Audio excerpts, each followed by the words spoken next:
Olá, tudo bem com você? Eu espero que sim. Eu estou aqui para mais 10 minutinhos de reflexão sobre a Bíblia. Gosto de fazer em formatos bem pequenos, porque aí cabe no nosso dia. Então, se você está acompanhando esses vídeos, você sabe que a gente está lendo o livro de Salmos, a gente está meditando em 2 capítulos por dia. E nós vamos então comentar agora o capítulo 17. Vamos ver o que esse salmo tem para falar nos nossos corações? Bom, o Salmo 17 é um salmo em que o salmista ele vai dizer várias vezes: ouve-me, Senhor, sonda-me, Senhor, igual o capítulo 139, né, de Salmos. Ele vai dizer: mostra-me, Senhor, vai dizer: proteja-me, livra-me, Senhor. Então, é um salmo em que ele está colocando toda a confiança dele no Senhor e pedindo por proteção, pedindo que o Senhor esteja com ele. No versículo 3, que é um versículo muito conhecido, fala assim: prova o meu coração e de noite me examinas. Tu me sondas e nada encontras. Decidi que a minha boca não pecará, como fazem os homens. Comentando primeiro o 3, né? Que eu li o 3 e o 4. Ele coloca o coração dele nessa posição de que Deus pode sondá-lo, de que Deus pode entrar, né, na sua vida e apontar os erros. E nós, muitas vezes, a gente se coloca numa posição em que a gente não gosta de ouvir coisas desconfortáveis, a gente não gosta do confronto. E se uma pessoa tende a fazer isso, mesmo que com amor, a gente quer se afastar dessa pessoa, a gente quer tirar ela da nossa vida porque nós não queremos ouvir coisas ruins, desconfortáveis, que tirem a gente de uma posição confortável. Então, que nós possamos aprender com o salmista a colocar a Bíblia, a palavra de Deus, nesse lugar em que ela pode nos apontar aquilo que deve ser corrigido, deve ser aperfeiçoado. E na parte B desse versículo 3, ele diz assim: decidi que a minha boca não pecará. Ele mostra o quanto isso é uma decisão, o quanto isso é uma coisa precisa, que vem do nosso coração. A capacitação vem de Deus, né? Mas a decisão tem que partir de nós. E ele decidiu: decidi que a minha boca não pecará. Eu não vou mais emprestar a minha boca para o diabo. Em outras palavras, né? É isso que nós temos que declarar no nosso dia a dia, que como salmista a gente vai usar nossa boca para abençoar. No versículo 5 ele fala assim: meus passos seguem firmes na tua vereda, os meus pés não escorregarão. Porque quem está firmado na palavra, o caminho vai se tornando menos escorregadio, porque a gente está firmado, fixado naquilo que tem valor, naquilo que nos guia, que é a verdade, a palavra de Deus. O versículo 8 é a minha parte preferida desse capítulo. Ele diz assim: protege-me como a menina dos teus olhos, esconde-me à sombra das tuas asas. Então, o Senhor é o nosso refúgio, nossa fortaleza, socorro bem presente na hora da provação, na hora da angústia, como nós já conhecemos esse salmo, mas e como é familiar, né? O palavreado do salmista, em algumas partes a gente relembra outros capítulos, como é familiar a forma como ele escreve, a forma como ele se derrama diante de Deus, as orações escritas do salmista.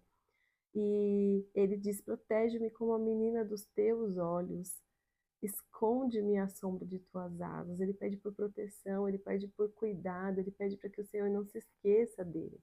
No versículo 14, com a tua mão, Senhor, livra-me de homens assim, de homens deste mundo, cuja recompensa está nesta vida.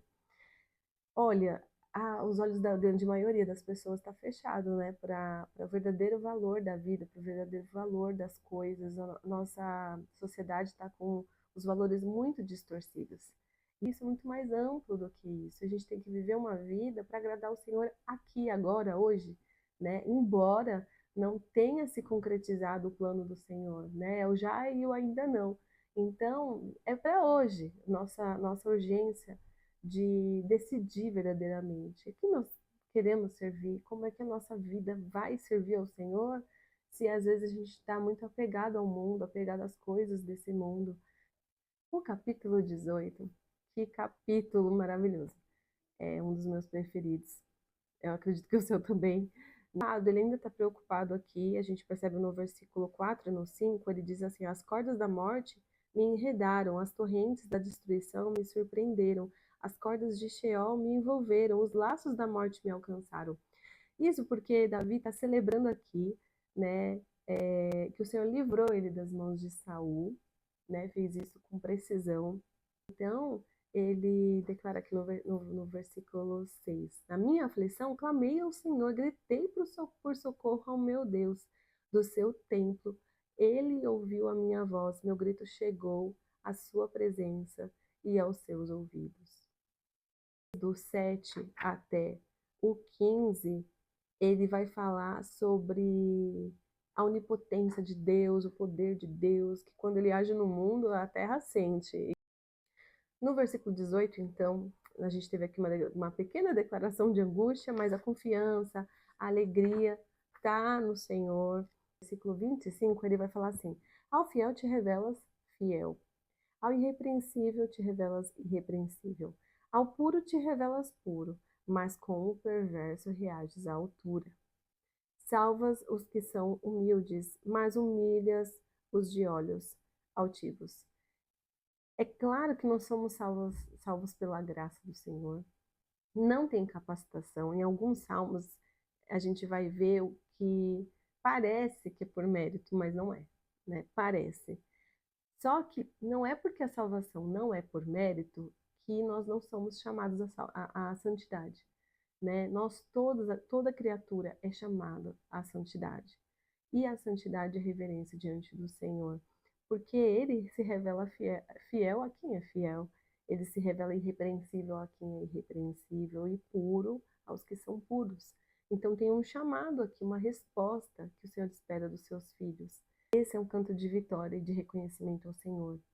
A gente só não pode perder de vista essa questão de que a vitória é do Senhor, para que a gente não cometa aqueles erros, sabe, de cantar canções tipo Sabor de Mel, que a gente já conhece, né? Canções que representam uma guerra contra o nosso próximo, porque a Bíblia diz que a gente tem que amar o nosso próximo e não guerrear contra ele. E a vitória que é do Senhor contra os inimigos. E, aliás, o inimigo das nossas almas, ele já está debaixo dos nossos pés, né? Pela vitória de Cristo Jesus. O Senhor já venceu na cruz. Nós não venhamos usar de uma forma errônea aquilo que o salmista está fazendo aqui, que é glorificar o Senhor. Ele fala no 46: O Senhor vive, bendita seja a minha rocha, exaltado seja Deus, o meu Salvador. Este é o Deus em que meu favor executa vingança. No 49, por isso eu te louvarei entre as nações, ó Senhor, cantarei louvores ao teu nome. Amém. Ele termina dizendo, ele dá grandes vitórias ao seu rei, é bondoso com o seu ungido, com Davi e com seus descendentes, para sempre.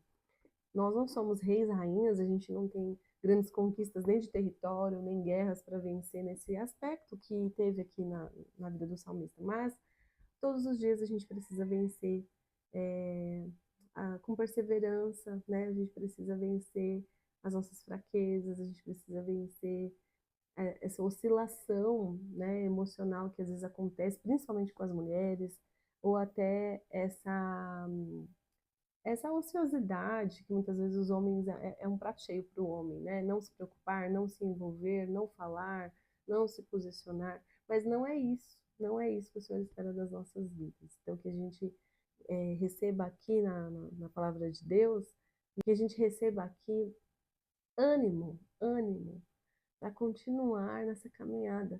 Ânimo, porque o salmista passou por muitas situações, mas em todas elas o Senhor concedeu vitória. E muitas outras o Senhor estava ensinando ele a esperar, a perseverar, ensinando ele a fazer do Senhor o seu refúgio e fortaleza. Seja assim na minha vida e na sua vida também. Então eu te espero no próximo vídeo do capítulo 19, porque como são capítulos maiores, eu quis dar uma atenção também maior. Espero no próximo vídeo.